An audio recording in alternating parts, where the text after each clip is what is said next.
معزز سامعین حاضرین، سادات کرام، مشائخ اعظام، حجاج کرام، مصلیان مسجد، دور و دراز سے سماعت فرمانے والوں، السلام علیکم ورحمۃ اللہ وبرکاتہ۔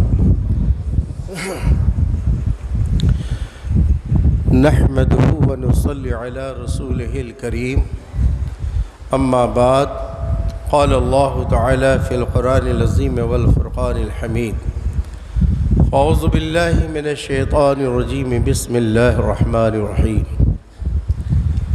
اقم الصلاة لذکری، صدق اللہ مولانا العظیم، وبلغنا رسولہ النبی الکریم، ان اللہ وملائکتہ یصلون علی النبی، یا ایہا الذین آمنوا صلوا علیہ وسلموا تسلیما، اللہم صل علی سیدنا و مولانا محمد وعلی آل سیدنا و مولانا محمد وبارک وسلم، صلاۃ و سلام علیک یا رسول اللہ صلی اللہ تعالی علیہ وآلہ وسلم۔ مگر دابی بلا افتاد کشتی، ضعیفانی شکست را تو پشتی، بحق خواجہ عثمان ہاروں، مدد کن یا معین دین چشتی، غوث اعظم بمن بے سرو ساما مددی، قبلہ دی مدد کعبہ ایما مددی، قادری امنارے یا غوث اعظم زنم، دمز شیخ احمد رضا خان قطب عالم زنم، لی خمسدوں اضفی بہا حر الوباء الحاتمہ، المصطفیٰ والمرتضی وابناہما والفاطمہ، یا رسول اللہ یا رسول اللہ انظر حالنا، یا حبیب اللہ اسمع قالنا، اننی فی بحر غم مورق، خذ سہل لنا اشکالنا، تیری سرکار میں لاتا ہے رضا اس کو شفیع، تیری سرکار میں لاتا ہے رضا اس کو شفیع، جو میرا غوث ہے اور لاڈلا بیٹا تیرا، خواجہ ہند وہ دربار ہے اعلیٰ تیرا، خواجہ ہند وہ دربار ہے اعلیٰ تیرا، کبھی محروم نہیں مانگنے والا تیرا، دکھا دے یا الہی وہ مدینہ کیسی بستی ہے، کیسی بستی ہے وہ مدینہ، دکھا دے یا الہی وہ مدینہ کیسی بستی ہے، جہاں پہ رات دن مولا تیری رحمت برستی ہے، حضور ایسا کوئی انتظام ہو جائے، حضور ایسا کوئی انتظام ہو جائے، سلام کے لیے حاضر غلام ہو جائے، مدینہ جاؤں مدینے سے آؤں پھر جاؤں، اسی میں عمر میری تمام ہو جائے، اجالے اپنی یادوں کے ہمارے ساتھ رہنے دو، یا رسول اللہ اجالے اپنی یادوں کے ہمارے ساتھ رہنے دو، نہ جانے کون سی گلی میں شام ہو جائے۔ درود پاک پڑھ لیجیے، اللہم صلی علی سیدنا و مولانا محمد وعلی آل سیدنا و مولانا محمد وبارک وسلم، صلاۃ و سلام علیک یا رسول اللہ۔ درود پاک کی آواز جیسی چاہیے مجھ تک نہیں آ رہی ہے، ایک مرتبہ دل لگا کر درود پاک پڑھے، اللہم صلی علی سیدنا و مولانا محمد وعلی آل سیدنا و مولانا محمد وبارک وسلم، صلاۃ و سلام علیک یا رسول اللہ صلی اللہ تعالی علیہ وسلم۔ موت سے پہلے آقا ہمیں اپنے مدینے کا دیدار کروائے، اس نیت سے پھر درود پاک پڑھ لیجیے، اللہم صلی علی سیدنا و مولانا محمد وعلی آل سیدنا و مولانا محمد وبارک وسلم، صلاۃ و سلام علیک یا رسول اللہ صلی اللہ تعالی علیہ وآلہ وسلم۔ جاگنا ہے جاگ لے، جاگنا ہے جاگ لے، افلاک کے سائے تلے، ایک دن سونا پڑے گا خاک کے سائے تلے۔ اللہ تعالیٰ نے زمین کے اوپر کا بھی انتظام فرما دیا ہے، زمین کے بھیتر کا بھی انتظام فرما دیا ہے۔ زمین کے اوپر کا انتظام دیکھیں کہ ہمارے باڈی کے گرمیوں کو دور کرنے کے لیے اللہ تعالیٰ نے برقی ہواؤں کا انتظام فرمایا۔ جب چاہیں جس وقت چاہیں آپ ہواؤں کا انتظام کر سکتے ہیں، جس وقت چاہو ہوا سے فائدہ اٹھا سکتے ہو۔ اور رات کی تاریکی میں اللہ تعالیٰ نے روشنی کا انتظام فرما دیا ہے، ٹیوب لائٹ ہے، بلب ہے، ہیلوجن ہے، یہ سارے انتظامات اللہ تعالیٰ نے برقی ہمارے لیے انتظام فرمائے، جو زمین کے اوپر کی بات ہے۔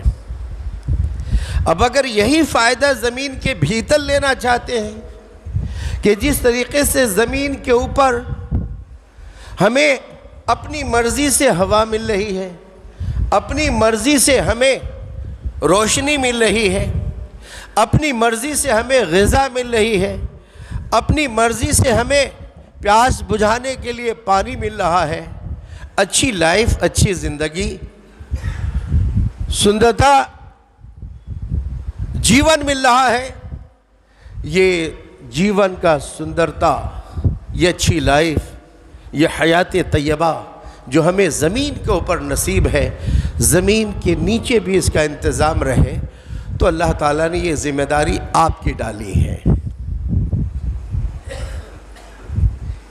اوپر والا انتظام اللہ نے اپنے ذمہ لیا ہے۔ بندے تجھے ایسی عقلیں دوں گا، ایسی عقلیں دوں گا کہ اگر میری ہوا نہیں چل رہی ہوگی تو تم پنکھے کی ہوا کھا سکتے ہو۔ اگر بارش کے ایام میں بادلوں سے اندھیرا گھوپ دنیا ہو جائے تو تمہیں ایسی عقلیں دوں گا کہ تم روشنی کا انتظام کر سکتے ہو۔ لیکن یہ میرے اوپر ہے، میرے فضل کے اوپر ہے۔ اب زمین کے بھیتر جاؤ گے تو اب یہ تیرا کام ہے، میرا کام نہیں۔ اب اگر تم چاہو کہ قبر کے اندر جنت کی ہوا آئے، قبر ہماری کشادہ کر دیا جائے، ہماری قبر کے اندر سے تاریکی دور کر دی جائے، تو آؤ بندے، میں نے اس لیے نماز رکھی ہے، تم نماز پڑھو، قبر کا اندھیرا دور ہو جائے گا۔ تم نماز پڑھو، جنت کی کھڑکیاں کھول دی جائیں گی۔ تم نماز پڑھو، قبر کے اندر کے حالات تمہارے لیے بہتر سے بہتر کر دیا جائے گا۔ یہ ہمارے اوپر ہے۔ اب ہم نے 24 گھنٹے، رات و دن میں 24 گھنٹے ہوتے ہیں، اس 24 گھنٹے میں ہم نے اپنے لیے کتنا نکالا ہے، بیوی بچوں کے لیے کتنا نکالا ہے، دوستوں کے لیے کتنا نکالا ہے، اور مال کمانے کے لیے وقت کتنا نکالا ہے 24 گھنٹے میں، یہ کیلکولیشن آپ خود کر سکتے ہیں۔ اس کی شمار، وقت کا شمار آپ خود کر سکتے ہیں۔ آپ ٹوٹل لگائیے، آپ کی ایج جب بالغ ہونے کے بعد، بالغ ہونے سے پہلے، اب وہ بچہ 15 سال میں بالغ ہوا ہو یا 12 سال میں بالغ ہوا ہو، 15 سال میں بالغ ہوا، تو اب جیسے ہی بالغ ہوا شریعت کے سارے قانون اس کے اوپر نافذ ہو جاتے ہیں۔ ماہ رمضان شریف ہے تو روزہ فرض ہے، صاحب مال ہے زکوٰۃ فرض ہے۔ اگر اللہ تعالیٰ نے عقل سلیم عطا فرمایا، جنون اور پاگل پن کا مریض نہیں ہے، عقل والا ہے، بالغ ہے، عاقل ہے، تو اب نماز بھی فرض ہے۔ اب اس وقت سے لے کر آج تک، اور آج سے لے کر زندگی کے آخری سانس تک، ہم پر جب شریعت کا قانون فرض ہوا ہے، اس قانون کے دائرے میں ہم نے کیا کیا در کیا ہے، موت سے پہلے، موت کے آنے سے پہلے اس کا شمار کر کے، اس کا حساب کتاب چکتا کر کے ہمیں اپنی لائف کو اچھی بنانا پڑے گا۔ اب مثلاً آپ نے 20 سال سے نماز پڑھنا شروع کی، تو اگر 15 سال میں آپ بالغ ہوئے تو یہ پچھلا 5 سال جو گزرا ہے وہ 5 سال کی نماز آپ پہ فرض ہے۔ قبر میں پوچھا جائے گا، میدان محشر میں پوچھا جائے گا، آپ سے حساب و کتاب لیے جائیں گے کہ یہ 5 سال جو تو نے نماز نہیں پڑھی تھی اس کا کیا، تو آپ سے پوچھے جائیں گے۔ تو اس کا ایک آسان طریقہ بتاتے ہوا آگے میں بڑھوں کہ جیسے آپ کو ظہر کی نماز میں آنا ہے، ظہر میں سب سے پہلے 4 سنت پڑھتے ہیں، 4 فرض پڑھتے ہیں، پھر 2 سنت پڑھتے ہیں، 2 نفل پڑھتے ہیں۔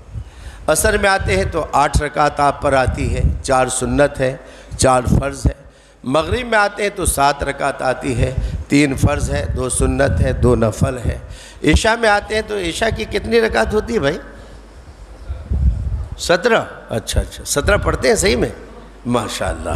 تو 4 سنت ہے، 4 فرض ہے، پھر 2 سنت ہے، پھر 2 نفل ہے، پھر 3 وتر واجب ہے، پھر 2 نفل ہے۔ تو اب یہ جو سنت کے بعد جو نفل ہے، اس کی جگہ پر جو زندگی میں نماز چھوٹ گئی ہے وہ نماز پڑھ لیا کریں،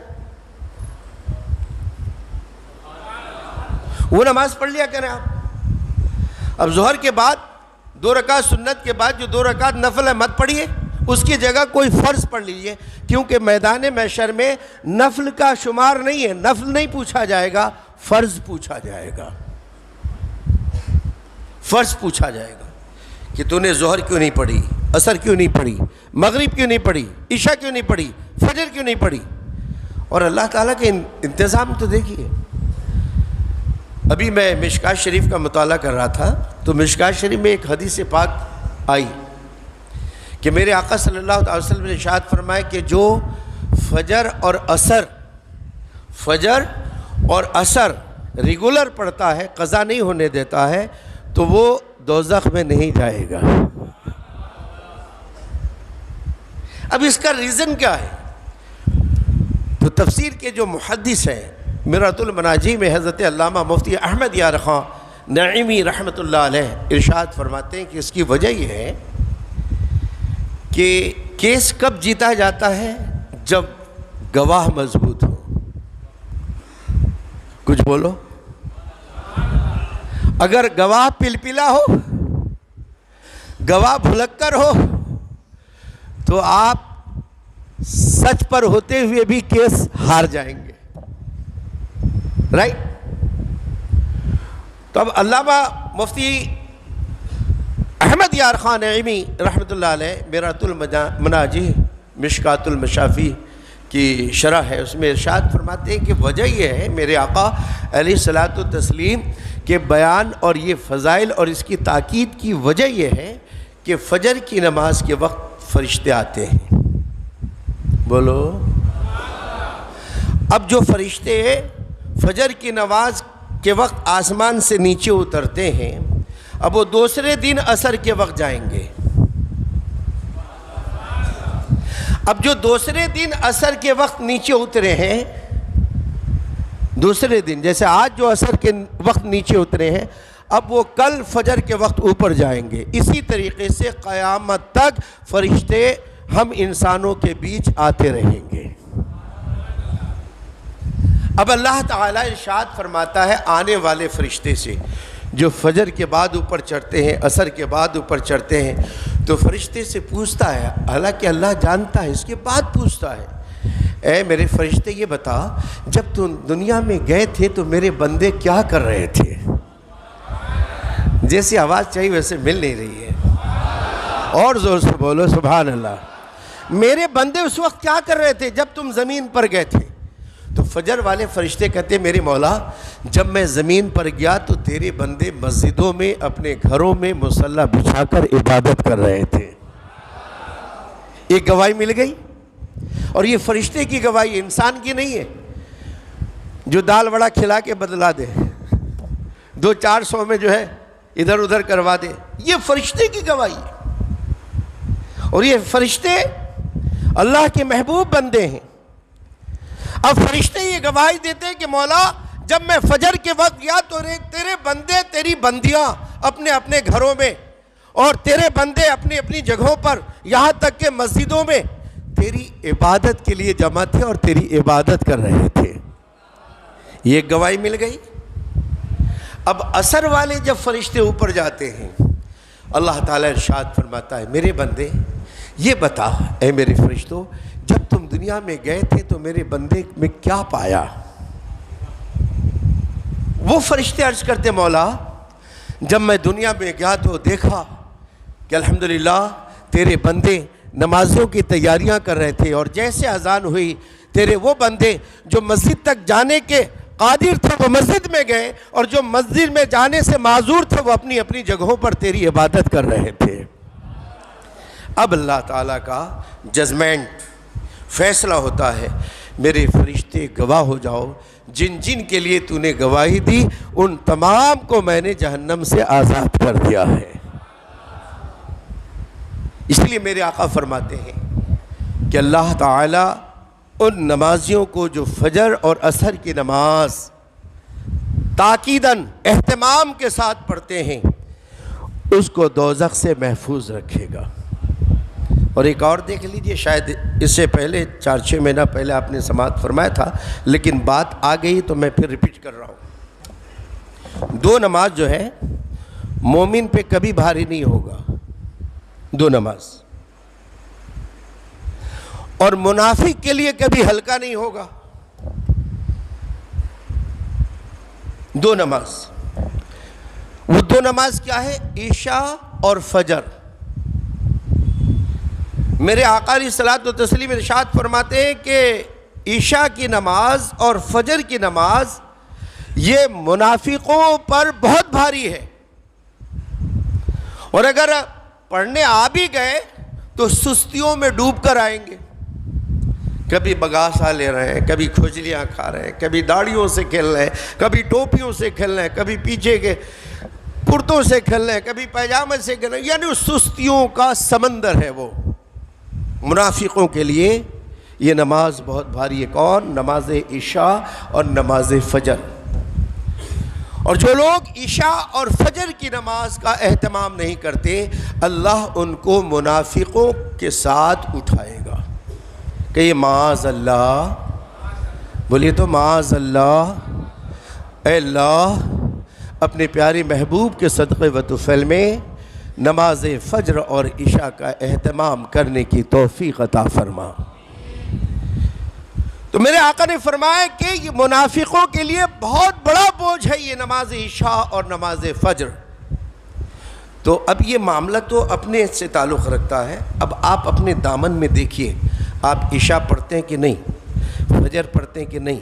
اگر اس کا جواب نہیں ہے تو نبی پاک صلی اللہ علیہ وسلم کی اس حدیث پہ غور کیجئے کہ میرے آقا نے فرمایا کہ ان کا حشر منافقوں کے ساتھ ہوگا۔ اگر آپ چاہتے ہیں کہ میرا حشر منافقوں کے ساتھ نہ ہو تو پھر عشاء اور فجر کا اہتمام کریں۔ اور میرے آقا فرماتے ہیں کہ مومنوں پر یہ نماز ہلکی ہوگی، سبحان اللہ، نماز فجر اور عشاء مومنوں پر ہلکی ہوگی۔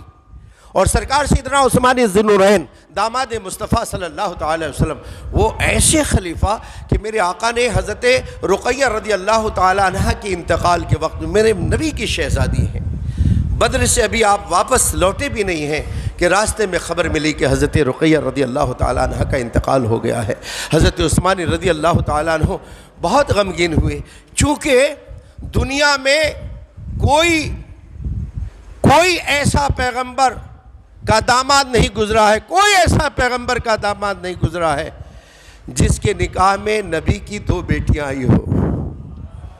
اگر یہ شرف ملا ہے تو صرف سرکار سیدنا عثمان ذی النورین رضی اللہ تعالی عنہ کو یہ شرف اور یہ مقام ملا ہے کہ آدم علیہ السلام سے لے کر میرے آقا صلی اللہ علیہ وسلم تک کسی کو یہ دولت نہیں ملی کہ ایک نبی کی 2 شہزادیاں کسی کے نکاح میں ہو۔